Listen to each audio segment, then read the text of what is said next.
Hello, good morning दोस्तों। Happy Sunday to all of you. काफ़ी दिनों के बाद में मैं आज अपने अकाउंट पर, अपने फेसबुक पेज पर आप सबके बीच में दोबारा फिर रूबरू हो रही हूँ। तो बहुत अरसा बीत गया, आप लोगों से बातचीत नहीं हुई, कोई मैसेज भी एक्सचेंज नहीं हुआ, उसके लिए मुझे खेद है। वैसे फ़िलहाल मैं बहुत ही ज़्यादा शारीरिक परेशानियों से जूझ रही थी। काफ़ी दिनों से मेरी सेहत बहुत ख़राब थी। मेरा ट्रीटमेंट चल रहा था हिमा हॉस्पिटल में और अभी भी मैं ऑन मेडिकेशन पर हूँ। इंजेक्शंस डेली 2 टाइम्स ले रही हूँ।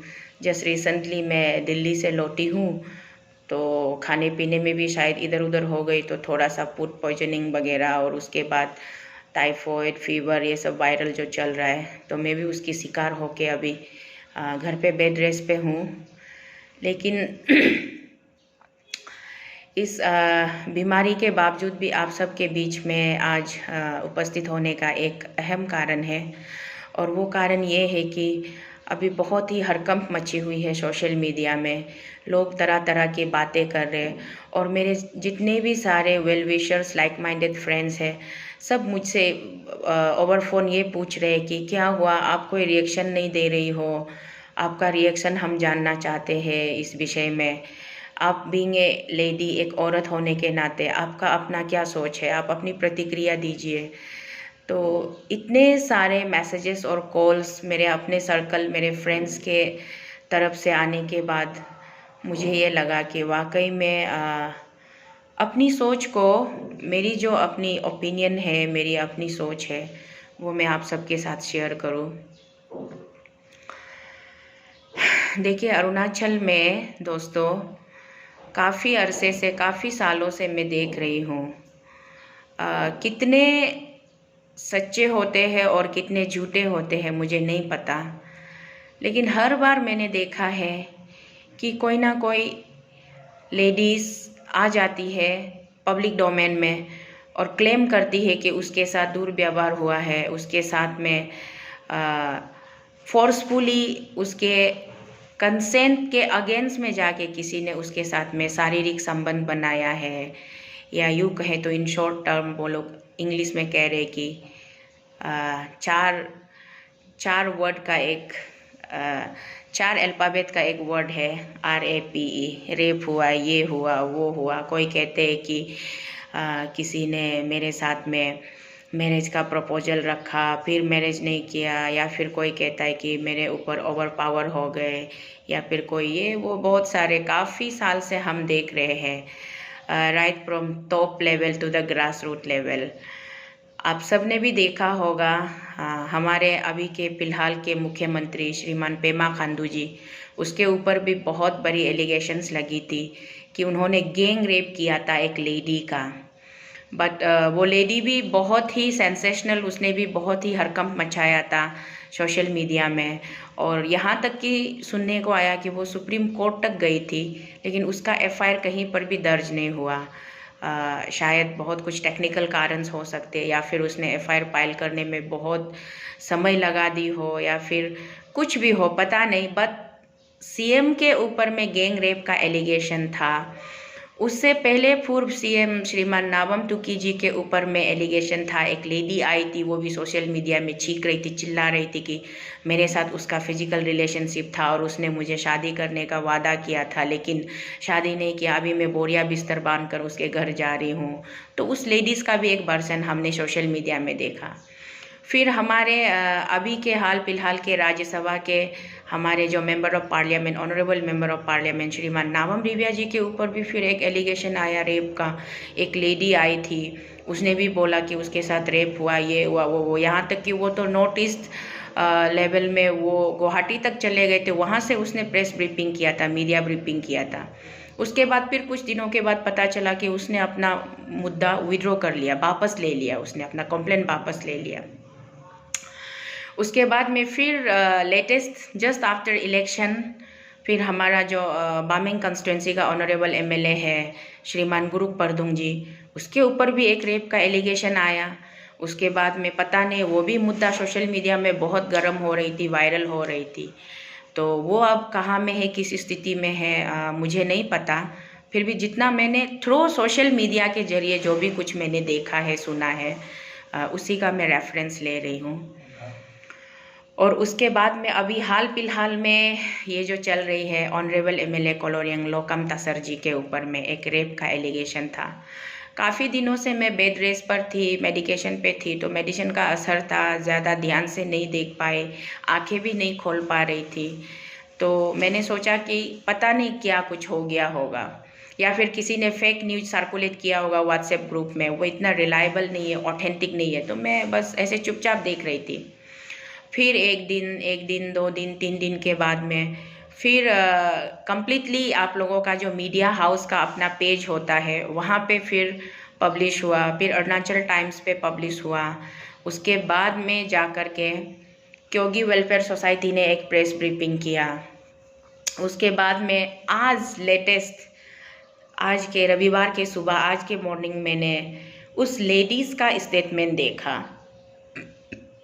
तो मैं लेडीज़ के स्टेटमेंट को अरुण भूमि के पेज पे वो अपनी तरफ से अपनी बातें रख रही थी, तो मैंने उसको सुना। उसके बाद काफ़ी कमेंट सेक्शन में भी मैंने जाके देखा, बहुत सारे लोगों ने, मैक्सिमम 90% लोगों ने नेगेटिव कमेंट्स किया है।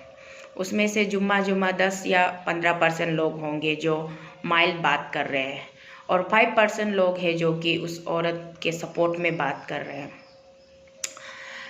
सबसे पहले दोस्तों, मेरे अरुणाचल के वासियों, मैं आप सब से विनम्रता से हाथ जोड़ के मैं विनती करना चाहूँगी, जब तक हम किसी मुद्दे के तह तक नहीं जानते, हम वाकई में क्या हुआ होगा वो नहीं जानते, तब तक हमें किसी के ऊपर भी कुछ भी कटाक्ष करने से पहले हमें थोड़ा सा हमें अगर सोच और समझ के साथ, मैच्योरिटी के साथ अगर हम कमेंट्स करें तो ये बहुत अच्छी होगी। और मुझे बहुत ही ज़्यादा दुख लग रहा है, मैं भी एक औरत हूँ, एक माँ हूँ, किसी की बीवी हूँ। समाज में एक औरत का मतलब होता है कि परिवार का माँ, सबका माँ। तो एक औरत होने के नाते जब किसी औरत के ऊपर बहुत सारे नेगेटिव रिएक्शंस या कमेंट्स आते, तो एक इंसानियत के नाते थोड़ा सा अच्छा नहीं लगता, थोड़ा सा ऑड लगता है। तो मैं रिक्वेस्ट करती हूँ, जब तक बात के तह तक हम ना जाने तो किसी के ऊपर भी इतना नेगेटिव कमेंट्स चले हम नहीं करते हैं। ये मेरा आप सबसे रिक्वेस्ट है, please don't take it otherwise. ना ही मैं इस औरत को पहचानती हूँ, ना मैंने कभी इसे देखा है, ना मिला है। बट जो भी कमेंट्स आप लोग, नेगेटिव कमेंट्स बोले या पॉजिटिव कमेंट्स बोले, आप लोग जो कमेंट्स रिएक्शंस दे रहे हो on the basis of her statement, तो उसके स्टेटमेंट को सुनने के बाद मुझे भी बहुत बुरा लगा, घटिया लगा। आज से 4 दिन पहले वहाँ सगाली जनरल ग्राउंड में केजीबीबी के गर्ल्स, जो माइनर गर्ल्स थे, कम से कम 100 के ऊपर बच्चे तानी हापा से पैदल चल कर के सगाली जनरल ग्राउंड तक वो लोग आए, और वहाँ पे उन लोगों ने प्रोटेस्ट धरना किया कि क्लास 8 के एक छोटी बच्ची के साथ में जो स्कूल का, जो हॉस्टल का जो कुक है, उसने मॉलेस्टेशन किया है। और उसके मॉलेस्टेशन करने के बाद उसने प्रिंसिपल को, हेड मिस्ट्रेस को, बच्चों ने जब कंप्लेन किया तो हेड मिस्ट्रेस ने उस पर एक्शन नहीं लिया। उसके बाद फिर रिपीटेडली जब उसका मॉलेस्टेशन होता रहा तो बच्चों ने फिर दोबारा जब उनको कंप्लेन किया तो बच्चों को डांट पड़ी, और बात को वहीं पे ख़त्म करने की धमकी मिली स्कूल अथॉरिटी की तरफ से, ये सुनने को आया। उसके बाद बच्चे जाकर के वहाँ जनरल ग्राउंड पे चिल्लाने लगे, चीखने लगे, धरना पे बैठ गए, प्रोटेस्ट करने लगे। ये होता है हर एक वाक्य के पीछे। अगर हम कोर्ट में भी जाते हैं तो सबसे पहले हम नोटिस करते हैं कि intention, what was the cause of intention. किसी का मर्डर भी हो जाता है तो पहले हम देखते हैं कि उसका इंटेंशन क्या था, सेल्फ डिफेंस में मर्डर किया, या फिर सर्कमस्टेंशियल जो एक सिचुएशन कंपेलिंग में मर्डर हुआ, या एक्सीडेंटली मर्डर हुआ, या फिर pre planning cold blooded intentionally murder हुआ। तो सबसे पहले इंटेंशन को हम फाइंड आउट करते हैं। तो वहाँ पे जो केजीबीबी का जो इंसिडेंट था, वहाँ पे कंप्लीटली कुक ने तो गलत किया, और प्लस जो स्कूल का जो अथॉरिटी था उन लोगों ने भी उसका साथ दिया और गलत किया, बच्चों को दबाने की कोशिश की। ये बिल्कुल गलत था, और इसे कहते हैं molestation means next to the rape, it's just equivalent to the rape. आपका इंटेंशन क्या था कि आप उस बच्ची का रेप करें, उसका शोषण करें, तो उसको सख्त से सख्त सजा मिलनी चाहिए। ये मेरी दरख्वास्त और गुहार थी, और अभी भी मैं दरख्वास्त कर रही हूँ, मैं विनती कर रही हूँ कि उसको सख्त से सख्त सजा मिलनी चाहिए, उस कुक को, और कम्प्लीटली उस स्कूल की अथॉरिटी, जो भी इंचार्ज है, हेड मिस्ट्रेस है, जो भी कोई है। ऐसा वाक्य बिल्कुल भी कभी दोबारा हमारे इस छोटे से खूबसूरत प्रदेश में नहीं होना चाहिए।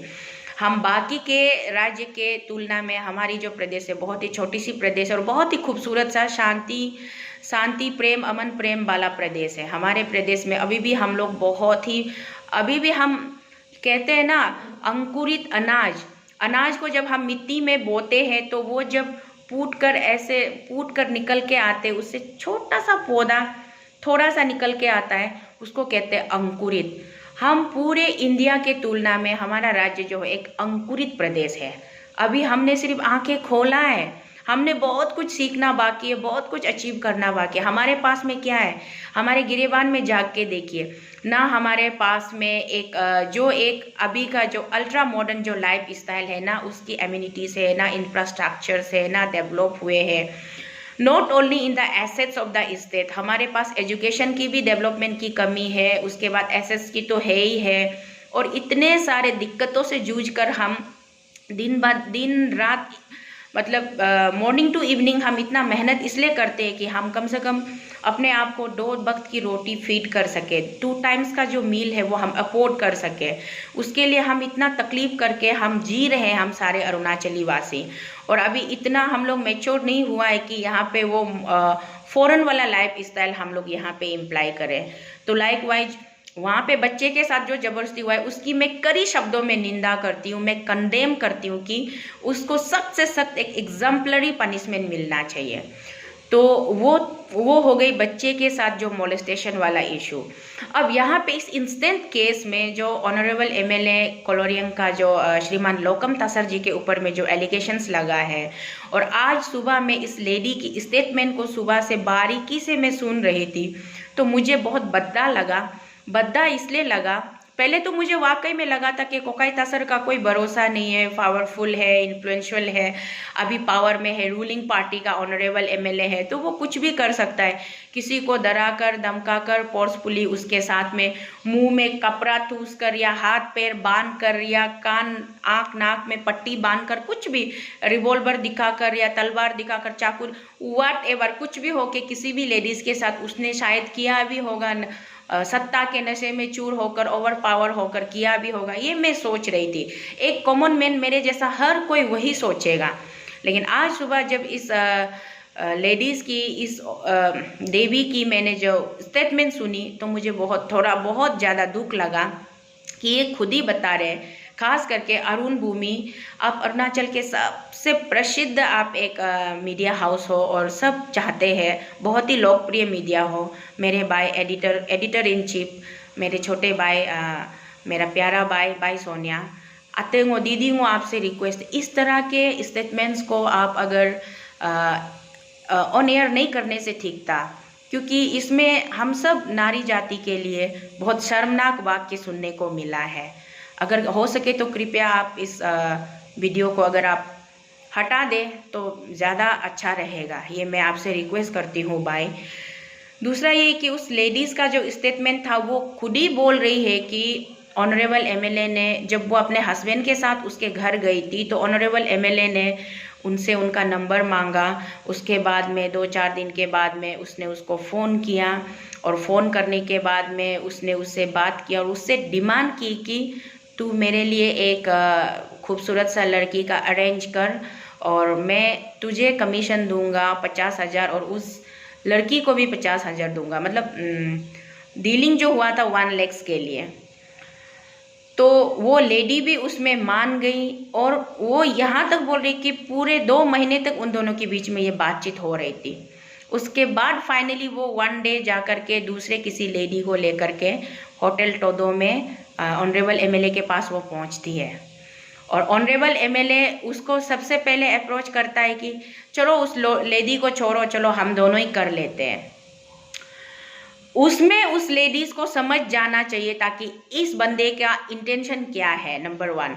नंबर 2, सबसे पहला बात, कोई भी घरेलू औरत, कोई भी इज्जतदार औरत, चाहे आप अपर क्लास से बिलोंग करते हो या बिलो क्लास से बिलोंग करते हो या मिडिल क्लास से बिलोंग करते हो, कोई भी एक खुददार औरत कैसे एक एमएलए आपसे कह रहा है जो कि आपके क्षेत्र का कर्ता धर्ता है, आपके क्षेत्र का पिता समान उसका कद है, वो कम्प्लीटली एक कंस्टिट्यूंसी का पेरेंट्स है, वो जिसके हाथों में आप सब ने कोलोरियंग का पूरा फ्यूचर सौंपा है कि हम कोलोरियंग वासियों के लिए 5 साल तक आप अच्छी योजनाएं बनाए, हमारे लाइफ के लिए अच्छी प्लानिंग्स करें, हमें उन्नति की तरफ ले जाए, जिसके हाथों में आपने सौंपा, आपने जिसको एमएलए बनाया, उस एमएलए की मतलब आपसे किस तरह से उसकी हिम्मत हुई कि आपसे लेडीज डिमांड करने की।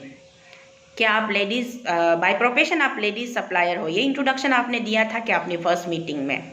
ये मेरा क्वेश्चन है। और दूसरा ये, जब उसने आपसे लेडीज की डिमांड की तो आप एक अच्छी औरत, खुददार औरत होने के नाते आप कैसे खुद एक औरत हो के दूसरा किसी औरत को आप संपर्क करके उस तक पहुंचा सकते हो? ये दूसरा। और तीसरा, जब आपने पहुंचाया तो उसने उस औरत को रहने दो, चलो हम दोनों करते बोला, उस वक्त आप क्यों नहीं समझे? आपको ये अलर्टनेस आपके ब्रेन में क्यों नहीं आया कि नहीं, ये मैं बहुत गलत कर रही हूँ? तो आप अगर कोयले के खान में हाथ डालोगे तो दामन तो आपका दामन भी तो दागदार हो जाएगा ना। तो आप किसी और लेडीज को उसको पहुंचाने के लिए गई तो उसने आपका डिमांड किया, आप वहीं पर आपको स्टॉप हो जाना चाहिए था। आपको हाथ जोड़कर एमएलए साहब को बोलना चाहिए था कि सर मुझे माफ़ कीजिए, मैं चलती हूँ, मेरे दोस्त को भी लेकर चलती हूँ, मैं ऐसी वैसी नहीं थी, लेकिन शायद मुझे लगा कि आप हमारे कंस्टिट्यूंसी के ऑनरेबल एमएलए हो तो मैं आपका निरादर नहीं करना चाहती थी, इसलिए बस आपके आदर के लिए आई थी, लेकिन मुझसे गलती हो गई, पाप हो गई, मुझे माफ़ करो बोल के आपको वहीं से आपको किसक लेना चाहिए था, छुट्टी मांगना चाहिए था। अगर आप अच्छी औरत होती तब तक भी आपके पास वक्त था, खुद को रोक सकती थी आप, लेकिन आपने रोका नहीं। उसके बाद उस लेडीज को उसके हवाले करके दोनों को कमरे में छोड़ के आप निकल गई बाहर। बाद में फिर आप बताती है कि वही एमएलए आपको फोन करके धमकाता है कि तुम ये कौन सा बुड्ढी को लेके आया, रिजेक्टेड माल को लेके आया, मैं इसका पेमेंट नहीं करूँगा, ये वो करके फिर तुमको गुस्सा से बाहर निकल के 5000 पेमेंट करके वो चला जाता है। और वो लेडीज़ को तुमने खुद बोला कि ना अच्छा से समझा बुझा के कन्विंस करके मैं उसको घर तक छोड़ दिया। तो नेक्स्ट मॉर्निंग जब एमएलए साहब आपको कॉल करता है और बोलता है कि रिमेनिंग अमाउंट को लेने आ जाओ, आप अगर सही औरत होती तो आप बोल सकते थे, आजकल क्या है, गूगल पे है, पेटीएम है, ऑनलाइन सर्विस है। अगर एमएलए साहब को वाकई ऐसा लगा होगा कि मैंने गलत किया लेडीज़ के साथ में, मैंने मज़ा तो उठा लिया लेकिन पेमेंट अकॉर्डिंग टू मेरा अपना प्रॉमिस का हिसाब से पेमेंट नहीं किया सोच के उसने अगर आपको फ़ोन किया था, तो आप बोल सकती थी नहीं आप ऑनलाइन कर दीजिए पेमेंट को, या फिर उस लेडीज़ का नंबर दे देना था कि आपने जिसका साथ वो दुष्कर्म किया है उस लेडीज़ को आप डायरेक्ट बात कीजिए, उनको पेमेंट कर दीजिए, मुझे इस बचने में और नहीं पड़ना है, ये आप बोल सकती थी। लेकिन आपने ये बोला नहीं, आप उससे कंस्टेंट टच में रही, उनसे बात करती रही। उसके बाद जब उसने आपको बुलाया तो आप उसके घर तक गए। घर अगर आप उसने अपने घर पे आपको बुलाया तो आपको उसके घर में जाके लॉन में, सिटिंग हॉल में, या फिर उनके किचन में या डाइनिंग हॉल में, कहीं पर भी ऑफिशियली आपको उसका वेट करना चाहिए था कि जबकि वो बिजी था। तो उसने आपको बोला कि बाथरूम के बैक साइड में तुम रुको, मैं थोड़ा बिजी हूँ, मीटिंग में हूँ, मैं आता हूँ। और आप खुद बता रही हो कि सुबह 10 बजे के पहुंची हुई, आप शाम के 1:30 बजे 2 बजे तक आप रुकी थी। इसका मतलब क्या था मुझे समझ में नहीं आता है। सबसे नजरें छुपा के, चोरी चुपके आप बाथरूम के पीछे क्यों रुकी हुई थी? और जैसे ही बाद में वो आता है आपको बाथरूम के अंदर घसीट कर ले जाता है और आपके साथ फोर्सफुली वो कारनामा करता है, ये आप बता रही हो। अब हमें नहीं पता, लेकिन जहाँ तक आपने खुद स्टेटमेंट दिया है उसके अकॉर्डिंगली मैं बोल रही हूँ, अगर वो बाथरूम तक आपको घसीट कर ले गए और साइमल्टेनियसली आप ये बोल रहे हो कि उसका घर का जो बंटी थी, बंटी जो बाथरूम का बाहर में खड़ा करके वेट कर रहा था, आप चीखती, चिल्लाती, शोर मचाती, दरवाजा पीटती, तो क्या वो बंटी सामने नहीं आ जाता बाथरूम के दरवाजे तक? वो बंटी आ जाती बाथरूम के दरवाजे तक, क्या हो रहा है अंकल, क्या हुआ है, कौन है दीदी, कौन है आप, क्या हो रहा है, खोलो खोलो बोल के वो बंटी तो शोर मचाती ना। लेकिन इतना शांतिपूर्वक आप बता रही थी कि कम से कम 1 घंटा जैसा टाइम लगा हम दोनों का, ये वो मुझे ज़बरदस्ती कर रहे थे, मैं अपना आप को बचा रही थी, ये वो प्रोटेक्ट कर रहे थे। तो 1 घंटा का पूरा ड्रामेबाज में बोंटी बाथरूम का बाहर में खड़ा होकर आपका वेट कर रहा था। आप खुद ही ये स्टेटमेंट दे रही हो। अगर बोंटी खुद ही वहाँ पे खड़ा होके आपका वेट कर रहा था तो आप थोड़ा सा भी शोर मचाते तो बोंटी आपको बचा लेते। ये जो शर्मनाक हादसा हुआ ये नहीं होना था। यहाँ पर भी आपके स्टेटमेंट के हिसाब से आपका मतलब जो मैंने जो एक वर्ड बोला है, आपका इंटेग्रिटी और इंटेंशन क्वेश्चनेबल है। जायज़ है लोग आपके ऊपर में जो नेगेटिव कमेंट्स कर रहे हैं, बनता है। दरवाज़ा आप खुद खोल रहे हो, रास्ता आप खुद दे रहे हो कि आपके ऊपर में ये बोला जाए, ये सोचा जाए, ये कमेंट्स किया जाए। ये बहुत ही शर्मनाक बात है। मैं बिल्कुल निंदा करती हूँ और मैं पर्सनली अपने हिसाब से बोल रही हूँ ना। मुझे किसी और ने कहलवाया, ना किसी और के ज़रिए मैं कह रही हूँ। मैं कहती हूँ अरुणाचल में घोटाला बहुत होता है। घोटाला कौन करवा रहा है? मुख्यमंत्री कर रहा है। मुख्यमंत्री पहले मुख्यमंत्री नहीं होने से पहले से भी वो एज ए बिजनेसमैन भी, एज ए कॉन्ट्रैक्टर भी वो घोटाला कर चुके हैं। उसके बाद मुख्यमंत्री बनने के बाद तो वो खुला लूट मचा रहा है, पूरा हमारा छोटा सा राज्य को बेवकूफ़ बना रहा है, लूट रहा है। उसने एक स्कीम खोला है 5 year long term investment plan. जितना पैसा नदी नाला झील झरना का पानी का पैसा था उसको उसके स्वर्गवासी पिताश्री ने MOU करा के सारे पैसे उठा के उसके पास रख दिया। उसके बाद वो परलोक सिधार गए। अब उनका सुपुत्र जो है उन पैसों के दम पर, बलबूते पर 5 ईयर का लॉन्ग टर्म प्लान, जो लोग उसके बात मानेंगे, जो उसके अंदर में रहेंगे, उसको बोलते चिंता मत करो, इलेक्शन का पर्ची भरो, नॉमिनेशन फाइल करो, तुम्हारा जितना खर्चा है वो मेरी जिम्मेदारी। बोलो सबको अपने हिसाब से मनपसंद से उसने MLA बनाया, फिर सरकार गठन किया, फॉर्म किया। अब का स्थिति ऐसा है हमारा स्टेट का कि सरकार हमारे माननीय मुख्यमंत्री के जेब में है। वो जब चाहे जैसा चाहे वो कर सकता है। बिजनेस भी वही कर रहा है, कॉन्ट्रैक्ट भी वही कर रहा है, पावर उसके पास में है, SIT डिपार्टमेंट उसके जेब में है। तो इन्वेस्टिगेशन कौन करेगा? वो खुद ही उसका मंत्री है, तो इन्वेस्टिगेशन SIT डिपार्टमेंट अपने मंत्री से हटके तो नहीं कर सकता। तो इसीलिए हम जो है हमेशा हम बोलते, अभी हाल फिलहाल दिल्ली में भी हम यही नेशनल मीडिया में यही बोल के आए हैं कि हमारे मुख्यमंत्री के पास आय से अधिक संपत्ति है। उसके पास आय से अधिक संपत्ति है तो ये संपत्ति कैसे बने, कहाँ से आए? एक CM का सैलरी कितना है, उसका ऑनरेरियम कितना है, और उसके एज ए MLA उसका सालाना उसका MLA लेड कितना है, उसका स्पेशल फंड कितना है, वो सब से वो जनता में कितना खर्चा करता है, उसके बाद में एक्स्ट्रा पैसे उसके पास कहाँ से आए? इतना मिलियनर, मतलब इंडिया का रिचेस्ट CM डिक्लेयर होने तक वो इतना पैसा प्रॉपर्टी कहाँ से आया? इसके ऊपर कम से कम एक इंक्वायरी हो, जांच हो, हमारी तसल्ली के लिए। हो सकता है कि उसका कोई इन्वॉल्वमेंट ही ना हो, वो आराम से मतलब बिल्कुल क्लीन चिट भी उसको कोर्ट दे दे। कम से कम एक इन्वेस्टिगेशन बनता है। इसी पे हम लड़ाई लड़ रहे हैं और ये मुद्दा आज सिर्फ मेरा नहीं है, हम सब अरुणाचली लोगों के लिए है कि हम अरुणाचली लोग कहते हैं ना, देखकर भी हम अंधा बन रहे हैं, सुनकर भी हम बहरा बन रहे हैं और चाहकर भी हम गूंगा बन रहे हैं। क्यों? जुर्म करने वाले से ज़्यादा जुर्म सहने वाला तो उससे भी बड़ा गुनहगार होता है, और जुर्म सहने वाला उससे भी ज़्यादा गुनहगार होता है। तो जुर्म को होते हुए देख के मुंह फेर लेने वाला वो तो महा गुनहगार होता है। तो अरुणाचल के वासियों को मैं हमेशा ये जागरूकता दिलाने की कोशिश करती हूँ कि करप्शन के आधार पे, करप्शन को कम से कम रूट आउट करने के लिए आप लोग आगे आइए। सरकार जब भी कुछ अच्छा काम करता है तो हम उसकी हमेशा प्रशंसा करते हैं। ऑनरेबल CM साहब ने एक बहुत अच्छा काम किया मुख्यमंत्री बनने के बाद। हमारा अरुणाचल में जो एक सिस्टम था 10% का, उस एविल प्रैक्टिस को उसने हटा दिया। ये बहुत बढ़िया था। Monthly 10% means annually 120%। तो जो इंसान मजबूर है, जिसके पास में औकात नहीं है, इमरजेंसी में उसको ज़रूरत था, पैसा ज़रूरत था, उसने उधार लिया तो एनुअली 1 साल निकल जाते तो एनुअली 120%। ऐसा कौन सा बैंक में होता है? हमारा नेशनल बैंक का हमारा एक सर्टिफाइड एक इंटरेस्ट रेट है वो कितना है, एनुअली 9 या फिर 9.5। तो एनुअली जहाँ बैंक की जो रेट है 9% है, उसका जस्ट मैंने 1000 टाइम्स बाय डबल 120%। ये आपने जब हटाया था ऑनरेबल सीएम सर, मैंने खुले मन से आपकी प्रशंसा की थी और सोशल मीडिया में मैंने अपने पेज पे लिखा भी था कि वाकई आप सराहनीय काम कर रहे हो। और मैंने अपनी तरफ से भगवान से प्रार्थना भी की थी कि आपको और उन्नति कराए, आगे बढ़ाए, प्रगति कराए। जब जब आप अच्छा काम करते हैं मैं हमेशा प्रशंसा करती हूँ, लेकिन जब आप गलत काम करते हैं मैं उस पर हमेशा निंदा करती हूँ, कड़ी शब्दों से निंदा करती हूँ। आपने किमिन को जब आसाम बनाया तब मैंने आपको निंदा किया।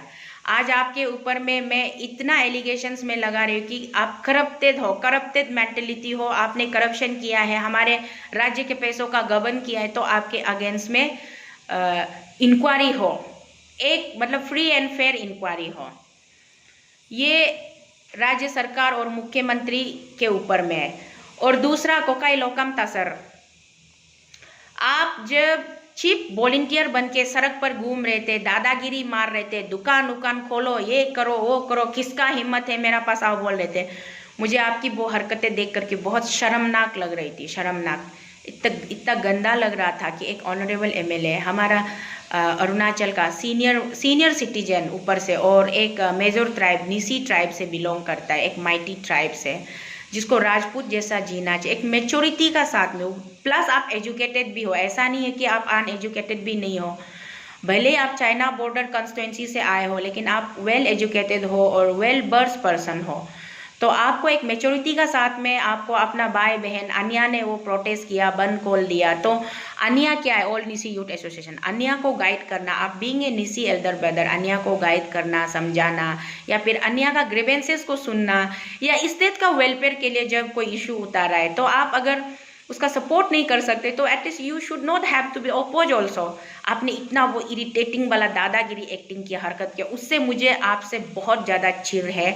और मैं आज भी ये ऑफिशियली मैं बोल रही हूँ कि वो आपने बहुत गलत किया था और मुझे बिल्कुल भी उस रूप में मुझे आप पसंद नहीं थे। बट आज के इस इंस्टेंट केस में मुझे ऐसा लगता है आपका तो इंटेंशन गंदा था ही था। आप किसी के ब्याहता औरत को, आपके अपने एक ग्राम पंचायत मेंबर की वाइफ को आप इतना मतलब जो बल्गर डिमांड करते हो, उसको बल्गर कॉल करते हो, बल्गर डिमांड करते हो, लेडीज ला दो, ये दो, वो तो आपका बहुत ही गंदा था, गलत था। लेकिन यहाँ पे जहाँ तक बात आती है रेप की, तो मुझे लगता है कि पूरी वर्सन, उस लेडीज के वर्सन को सुनने के बाद मुझे लगता है कि there is no question of rape, यहाँ कोई रेप नहीं आना चाहिए। क्योंकि आपने उस लेडीज़ के साथ में 2 महीने से ज़्यादा बातचीत किया, हर बार फ़ोन किया, कॉल एक्सचेंज किया, मैसेज एक्सचेंज किया, क्या किया पता नहीं। और वो लेडीज़ यहाँ तक आपके लिए लेडीज़ भी लेकर, दूसरे लेडीज़ भी लेकर आ गए, सप्लाई किया आपके प्लेजर के लिए। और उसके बाद आप दोनों के बीच इतनी करीबी थी, तो I don't think it was rape. I think it was what ever it was may be it was consensual sex और व्हाट, क्या पता आप दोनों का लॉन्ग टर्म से रिलेशनशिप था होगा, या क्या था क्या नहीं था पता नहीं। बट इस पे मुझे लगता है खास करके अरुणाचल में जितने भी लेडीज़ है, ये कुछ सालों से, मैंने शुरुआत में ही गिने थे कुछ नाम, कुछ सालों से कुछ लेडीज़ ने बड़ा हड़कंप मचाया है सोशल मीडिया में, उसने मेरे साथ फलना नहीं है क्या, अलना नहीं है क्या, मेरे साथ रेप किया।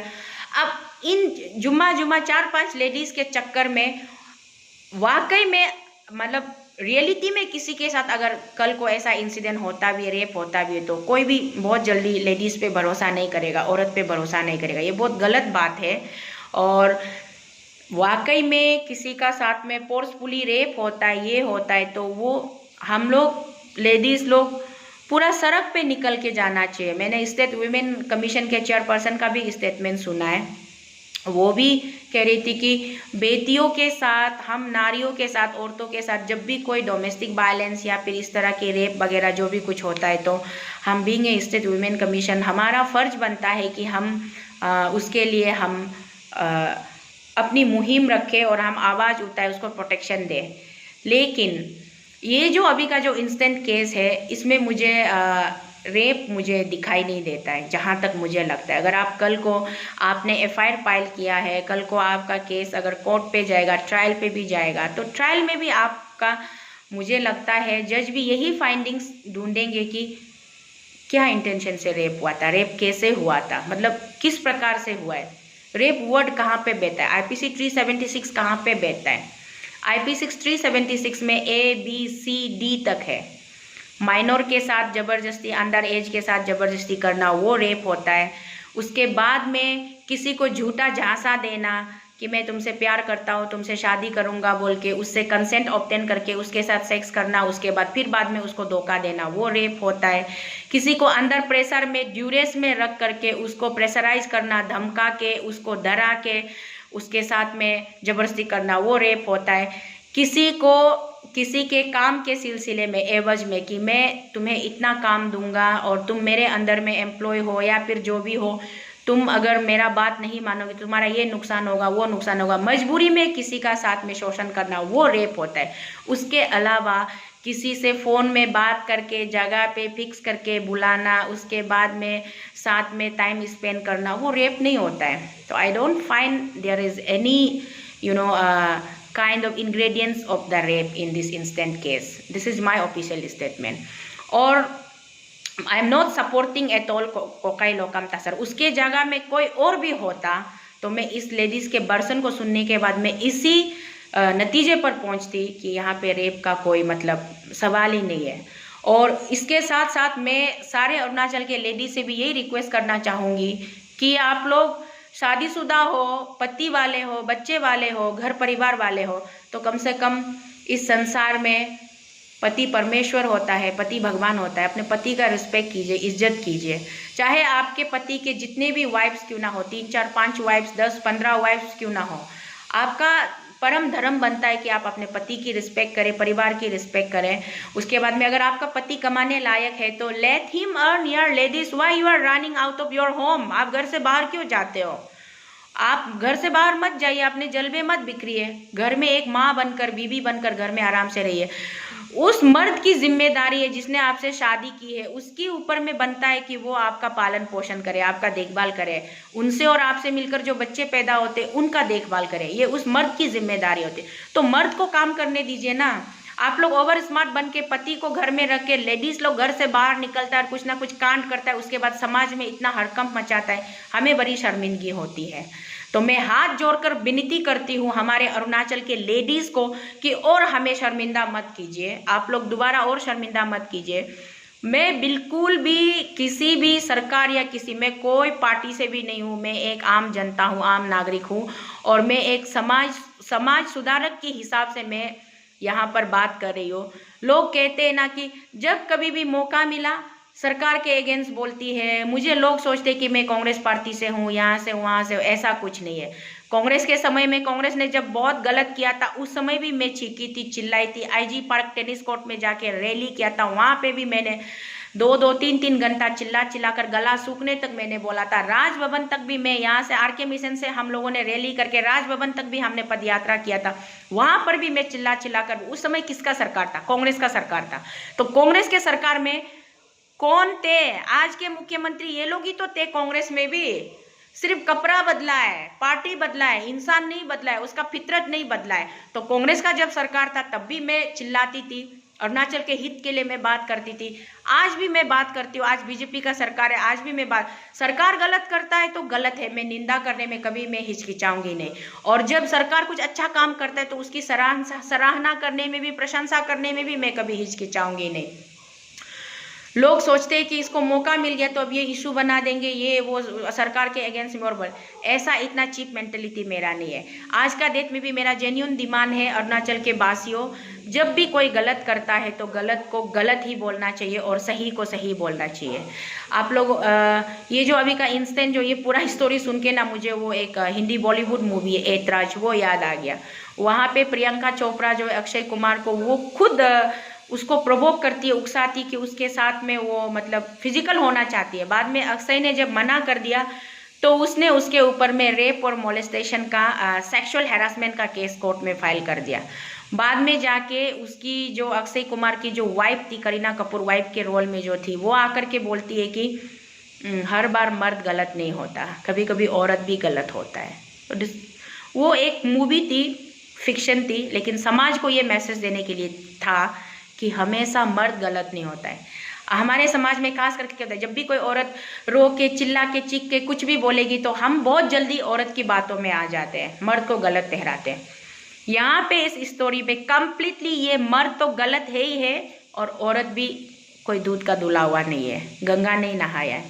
तो इसलिए ये सोशल मीडिया में और नहीं आने से ठीक है, ये इस तरह की खबरें नहीं आने से ठीक है। और ज़्यादा हम लोगों को डिस्टर्बेंस होता है, सबको एक मेंटल डिस्टर्बेंस होता है। ऐसे हम जूझ रहे, तंगी से जूझ रहे, बाजार में पैसा नहीं है, स्टेट गवर्नमेंट से पैसा फ्लो नहीं होता है।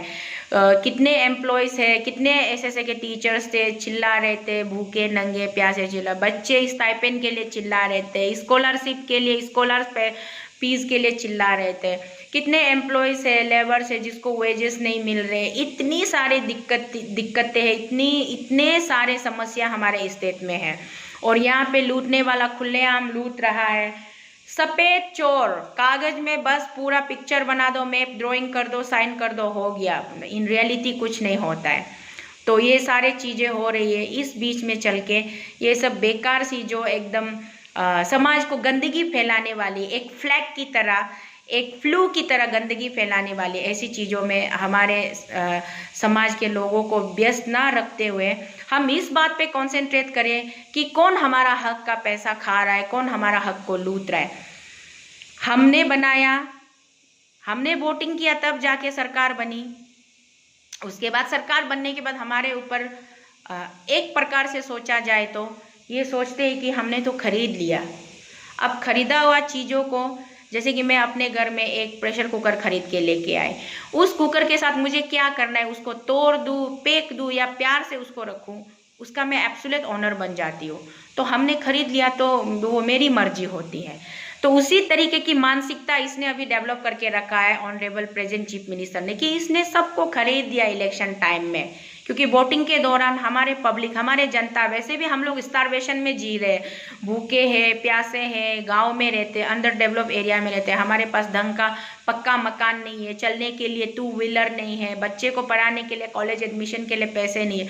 तो उस इलेक्शन के टाइम ये लोग आते हैं, पैसे बंडल बंडल लुभाते हैं। कोई भी वोटर किसी भी नेता के घर में पैसा मांगने तो नहीं जाता होगा, जहां तक मेरा सोच है। नेता लोग खुद ही आते होंगे कि तुम इतना पैसा रख लो, मुझे सपोर्ट करो, तुम्हारा फैमिली का वोट मुझे चाहिए, तुम्हारा क्लान का वोट मुझे चाहिए, तुम्हारा ग्रुप का वोट मुझे चाहिए। लुभाते बेचारे आम जनता तो मजबूर है, और वैसे भी उनको ज़रूरत है। तो जब कोई बिना मांगे दे रहे तो कोई लेगा क्यों नहीं, ले लेते। उसके बाद सोचते हैं हमें तो ईमानदार होना पड़ेगा, हमने पैसा ले लिया तो वोट उसी को देना है। वो इग्नोरेंट, द मासूम इग्नोरेंट लोग, उनको क्या पता है कि क्या सही है क्या गलत है। तो आपने 5 ईयर का लॉन्ग टर्म इन्वेस्टमेंट कर लिया और अभी आप मालिक बन करके आप पूरा मतलब क्या कहते हैं, तांडव मचा रहे हो। तांडव कि मेरी मर्जी है, मैं जितना करोड़ लूटना चाहूँ लूटूँ, जहाँ से भी निकालो, जिस हैद से भी पैसा निकाल के मैं मिसयूज करूँ, कौन आएगा मुझसे सवाल पूछने। ये आपकी जो एटीट्यूड है ये गलत है इस सरकार की। और साथ ही साथ मुख्यमंत्री जी, मैं आपसे भी विनती करना चाहती हूँ, आप अपने टीम के, आप खुद एक रेप के एलिगेशन में फंसे हुए हो, उसके बाद साथ ही साथ आपके जितने टीम है, जितने ऑनरेबल एमएलएस है, जितने आपके साथ आपके बीजेपी परिवार में अभी जो आपके गुट में जो आपके साथ जुटे हुए, उन सब का नाम हमेशा सोशल मीडिया में रेप के चार्जेस में क्यों आते रहता है। क्या आप चीफ कैप्टन बन के लोगों को यही सिखाते हो कि औरत को मोलेस्ट करो, उसको रेप करो, उसको बहलाओ फुसलाओ, पैसे का लालच दो, घर बुलाओ, उसके साथ एंजॉय करो। कहते हैं ना, घर के बच्चे जब उल्टा सीधा बोलने लगते हैं तो सबसे पहला लोगों का रिएक्शन होता है कि यार इसका माँ बाप ने इसको यही सिखाया है क्या, यही परवरिश दिया है क्या, ये तमीज़ सिखाया है क्या। आज के डेट में आपके अरुणाचल का एक ऑनरेबल एमएलए का सेंसेशनल रेप केस फाइल हुआ बोल के पूरा इंडिया में न्यूज़ फैल रहा है सोशल मीडिया के थ्रू। तो इम्प्रेशन किसका खराब हो रहा है? माननीय मुख्यमंत्री आपका खराब हो रहा है। आपके लीडरशिप के अंदर में सब हमेशा रेप के चार्जेस में ही क्यों फंसे होते हैं? तो काइंडली आप इस पे भी आप अपना थोड़ा सा चिंतन मंथन कीजिए, थोड़ा सा देख लीजिए कि आप खुद रेप के एलिगेशन में फंसे, फिर आपका और एक एमएलए लास्ट ईयर बीजेपी का एमएलए, न्यूली इलेक्टेड एमएलए, वो रेप केस में फंसे। आज फिर आपका एक चीफ वॉलंटियर जिसे लोग कहते हैं, आपका ऑनरेबल एमएलए, वो फिर रेप केस में फंसे। तो बीजेपी वाले सिर्फ क्या डेवलपमेंट छोड़ के चोरी करना, लूटपाट करना, इधर का पैसा उधर, उधर का पैसा इधर, मनी लॉन्ड्रिंग के साथ सिर्फ सेक्स के लिए प्रसिद्ध है। आपका ऑनरेबल एमपी का सेक्स वीडियो वायरल हुआ सोशल मीडिया में, उसके बाद फिर रिसेंटली आपका आज से 3-4 महीने पहले आपका कोई डिस्ट्रिक्ट प्रेसिडेंट का सेक्स वीडियो वायरल हुआ। उस पर भी वो बड़ा प्राउडली आके कहता है कि नहीं ये तो मिमी हम दोनों प्यार से कर रहा था। तो ये सब सारे सेक्स रिलेटेड इश्यूज ही आपके सरकार के अंदर में क्यों हो रहा है? तो इस पे आप जरा ध्यान दीजिए। थोड़ा सा पैसा लूटने में, चोरी करने में थोड़ा सा, अरे इतना तो लूट चुके और कितना लूटोगे, थोड़ा सा रेस्ट करके इन सब को सुधारिए ना। आपकी अपनी एडमिनिस्ट्रेशन को ठीक कीजिए। इतना ज़्यादा बदनाम, इतनी गंदगी, पूरा इंडिया में आपका इंप्रेशन खराब हो रहा है। पेमा खांडू जी के नेतृत्व में, उसके सरकार में, उसके एमएलए सारे खुलेआम जनता के साथ यूं ही मस्ती रेप उप करके घूम रहे हैं क्या? तो ये जो इम्प्रेशन पूरे इंडिया में अरुणाचल का नाम खराब हो रहा है, फैल रहा है, इसको कौन रोक सकता है? आप रोक सकते हो मुख्यमंत्री जी, आप रोक सकते हो। खुद भी सुधर जाइए और अपने टीम को भी सुधारिए। अगर जर्रा सी भी इंसानियत बाकी है तो मेरे इन लफ्ज़ों को ज़रा गौर से सुनिए और आप थोड़ा सा इसको आप सिस्टमाइज कीजिए, रीऑर्गेनाइज कीजिए, सेट कीजिए, रीसेट कीजिए। और उसके बाद में जो भी शर्मनाक हादसा आपके ऑनरेबल एमएलए के तरफ से हुआ है, भले उसने रेप फोर्सफुली सेक्स किया ना, कंसेंसुअल सेक्स हुआ, that's not the matter. The matter is that कि उसने एक शादीशुदा औरत को कॉल करके उसको बरगलाना, फुसलाना, पैसे का लालच देना, उसको होटल में दूसरा लड़की लेके आने के लिए कमन करना, फिर खुद उसके साथ में से इंटीमेट हो जाना। अपने एमएलए से एपोलॉजी मंगवाइए पब्लिक प्लेटफॉर्म में। मुख्यमंत्री जी, एमएलए से आप एपोलॉजी मंगवाइए पब्लिक प्लेटफॉर्म में, और उस लेडीज़ को भी हो सके तो उसकी जो इज्जत आबरू के साथ खिलवा। और यहाँ तक उस लेडीज़ के स्टेटमेंट में ये था कि उसके साथ वो फिजिकल होने के बाद फिर उसके घर वालों ने उसके साथ में असोल्ट भी किया, उसके साथ मैन हैंडलिंग भी हुई। तो ये तो सरासर गलत बात है ना कोकाइता सर। नो nyemengam yoj paklo ni denenga yoj pila no go ba giutla na nam ni ajang mujila e tu riha ajajipa no map kuj to ko kaita sir no map kuj to oge nyemenge ale je kam ale ma je kam no guj malo nyemeng na do ko हाजरम मोरे नो गुगम गब हापा आप बुलाया बोल के वो गई। उसके बाद भी आपने जो करना था कर भी लिया, उसके बाद ऊपर से वो प्रेग्नेंट ले दी, फिर उसको अब एसोल्ट करने दिया। आपका घर का बोंटी बाइटी क्या है पता नहीं, उसका थ्रो से उसको मार खाने दिया। ये तो गलत बात है। जब गलती दोनों तरफ से हुआ है तो स्वीकारना भी दोनों तरफ से चाहिए। आप ये किसी को ब्लेम नहीं कर सकते, किसी लेडीज़ को, कि नहीं तुम खुद मेरे पास आई थी, फिर तुमने ऑफर किया, मैंने किया, ये क्या हो। ऐसा नहीं है। ये पूरा वर्जन सुनने के बाद हमें लगता है कि इसमें गलती आप दोनों की तरफ से हुई है। आपकी तरफ से ज़्यादा 90% गलती तो आपकी तरफ से हुआ है, 10% उस लेडीज़ का तरफ से हुआ है कि वो बहक गए, थोड़ा सा खुद को कंट्रोल नहीं कर पाए। तो इसलिए काइंडली मेरा यही प्रतिक्रिया थी। और इतने बीमार होने के बावजूद भी लोगों ने मुझसे ये, जब मेरे दोस्तों ने, मेरे लाइक माइंडेड फ्रेंड्स ने पूछा कि आप अपनी ओपिनियन दीजिए, तो इसलिए मैं ये ओपिनियन लेकर के आई थी। और यहीं पर मैं मेरे सारे दोस्तों, प्यारे दोस्तों, मैं आप सब से और एक मेरी लास्ट एक विनती है। हमारा जो एक सुप्रीम कोर्ट में जो एक हमारा जो हमने जो एक PIL फाइल किया था हमारे माननीय मुख्यमंत्री के ऊपर में कि उसके पास आय से अधिक संपत्ति है, तो मुख्यमंत्री जी का मैंने एक छोटा सा video clip short, media house ने जब उनसे पूछा कि आपके अगेंस्ट में केस फाइल हुआ है तो आपका क्या कहना है, तो मुख्यमंत्री जी ने कहा था कि हमें कोर्ट से कोई नोटिस नहीं मिला है, अगर किसी को भी लगे कि कुछ गलत हो रहा है तो कोर्ट जाने का उसका अधिकार है, मैं वेलकम करता हूँ। बड़ा मैच्योरिटी स्टेटमेंट दिया आपने मुख्यमंत्री जी, धन्यवाद उस रेस्पॉन्स के लिए।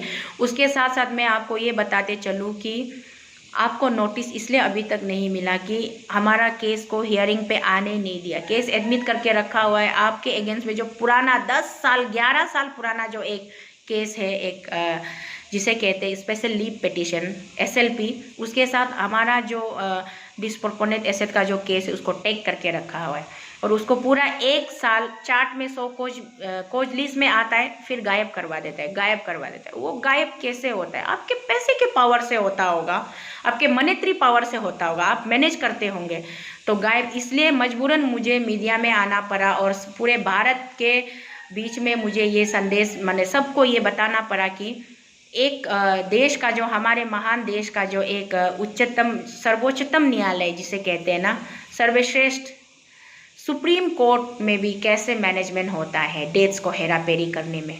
तो अब बहुत कर लिया आपने, अभी मुझे नहीं लगता कि और आप इतना लंबा और खींच पाएंगे। आपके अगेंस्ट में 2007 से एक बहुत पुराना पेंडिंग केस है, उसके बाद फिर 2010 से एक है, और अभी हमने 2021 में एक फाइल किया। तो 3 केसेस आपके अगेंस्ट में है। कोर्ट भी कितना दिन तक छुपा पाएगा? एक 15 साल तक एक केस को हैंग करके रखेगा तो जुडिशरी सिस्टम से लोगों का विश्वास ही उठ जाएगा। और इस मुद्दे पर हम अभी अपनी मुहिम अभी से हम चालू करने जा रहे हैं। तो अरुणाचल के जितने भी वासियों, मेरे भाई बहनों, माता पिताओं, मेरे मित्रों, मेरे सगे संबंधियों, आप सबसे मेरी गुजारिश है कि आप सब तहे दिल से प्रे कीजिएगा कि रावण के ऊपर राम विजय हो और रावण का सर्वनाश हो, रावण का लंका जल जाए। तो इसलिए आप सब प्रे कीजिएगा। और हो सके तो हम लोग गरीब लोग हैं, हमारे पास में खुद के 2 टाइम खाने के पैसे नहीं, लेकिन हम कैसे कैसे मैनेज करके हम दिल्ली तक सफ़र करके जाते, कोर्ट तक पहुंचते हैं। तो हम वहाँ पे मतलब गुहार लगाते हैं कि एक बार आप बस एक बार इन्वेस्टिगेशन तो करके देखिए। अगर कुछ नहीं मिलता है तो हमें माफ़ कीजिएगा, अगर कुछ मिलता है, दाल में अगर काला है तो काले दाल को निकाल के बाहर कीजिए। तो अरुणाचल के जनता, आप सबसे मेरा निवेदन है कि आप हमारा समर्थन कीजिएगा, सपोर्ट कीजिएगा। और हम जो भी कुछ लड़ाई लड़ रहे हैं वो मैं अपने लिए, अपने बच्चों के लिए, अपने पति के लिए, अपने भाई बहनों के लिए नहीं लड़ रही हूँ, मैं पूरे हमारे अरुणाचल के लोगों के लिए लड़ रही हूँ, हम सब के लिए लड़ रही हूँ। तो आप सबका समर्थन बहुत ही अनिवार्य है, साथ दीजिएगा। इस विनती और प्रार्थना के साथ मैं अपनी प्रतिक्रिया यहीं पे समाप्त करती हूँ। तो happy weekend, happy Sunday all of you. Thank you so much for your patient hearing. Bye bye. See you next time.